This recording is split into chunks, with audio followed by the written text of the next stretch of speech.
If your car has a lean code like a P0171 and you're about to replace the oxygen sensor, hold on. You should only replace that sensor after you have proven the exhaust system is perfectly sealed.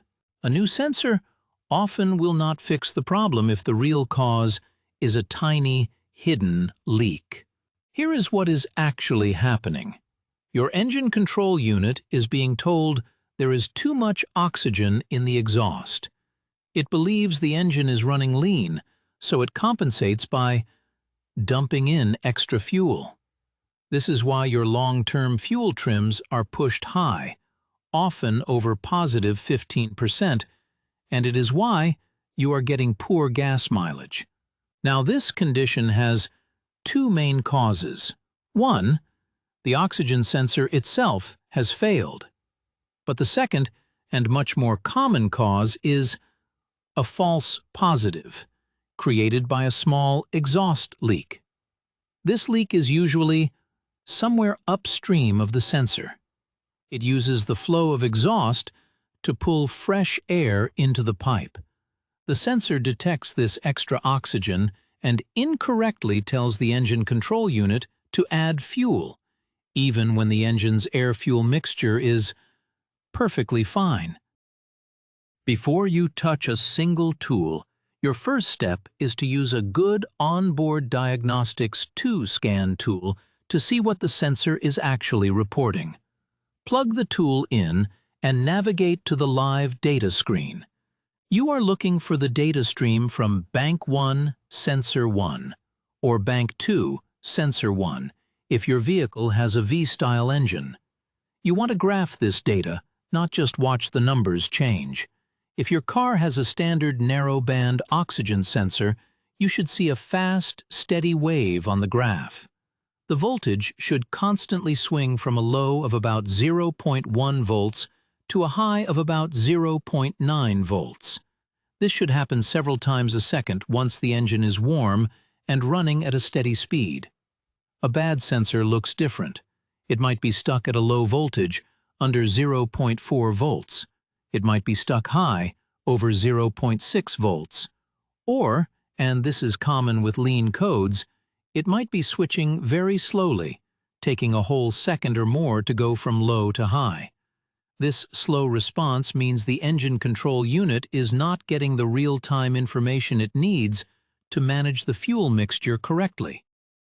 If your vehicle is newer, it may have a wide-band air-to-fuel ratio sensor instead.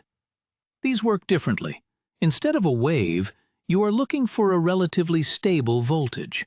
At idle, this voltage will typically hold steady, right around 3.3 volts on many common models.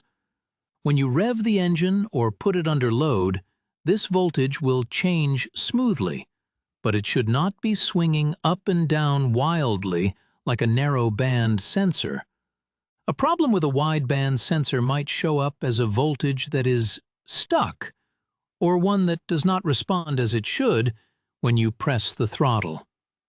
Seeing this data gives you a baseline for what the engine control unit is seeing. Now we get to the most important part of this whole process, and it is the order of your diagnostics. Prove the exhaust is sealed before you blame the sensor. Do not skip this step.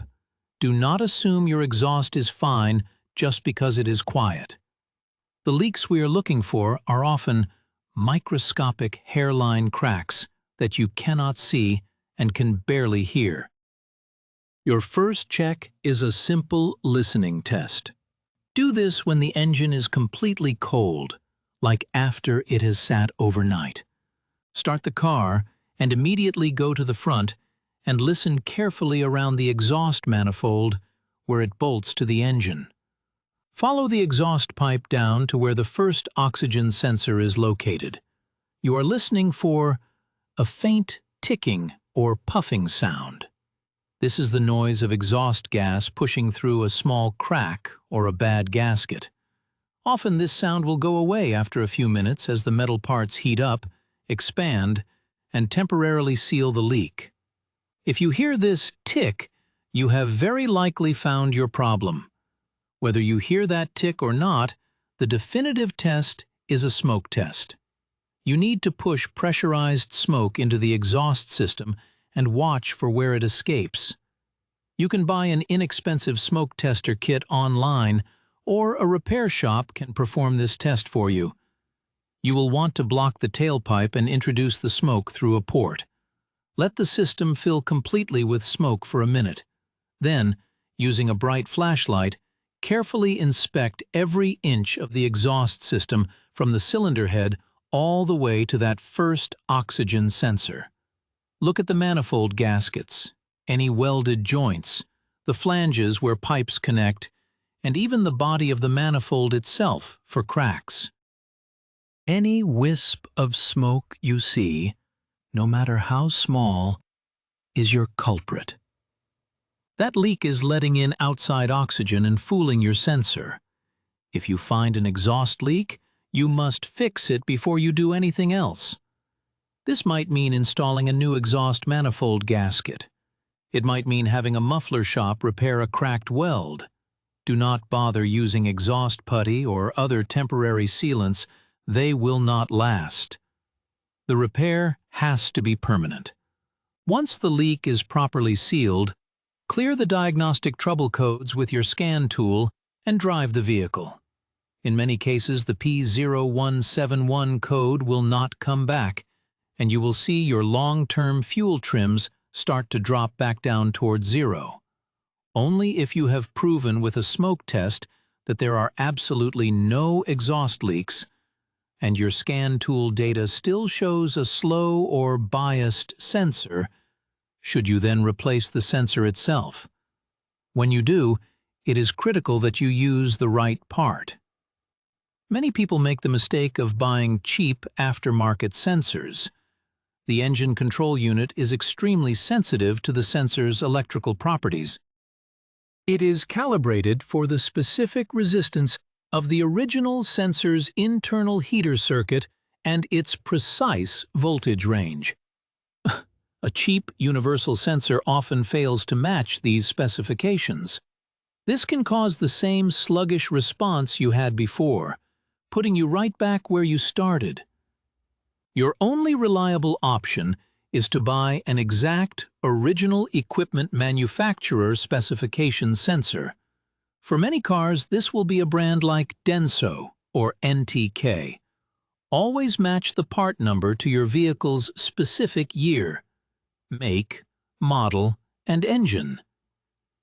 If you ignore the root cause, you will continue to suffer from poor fuel economy, and the constant rich running condition can eventually overheat and permanently damage your expensive catalytic converter. A smoke test is always cheaper than guessing with parts.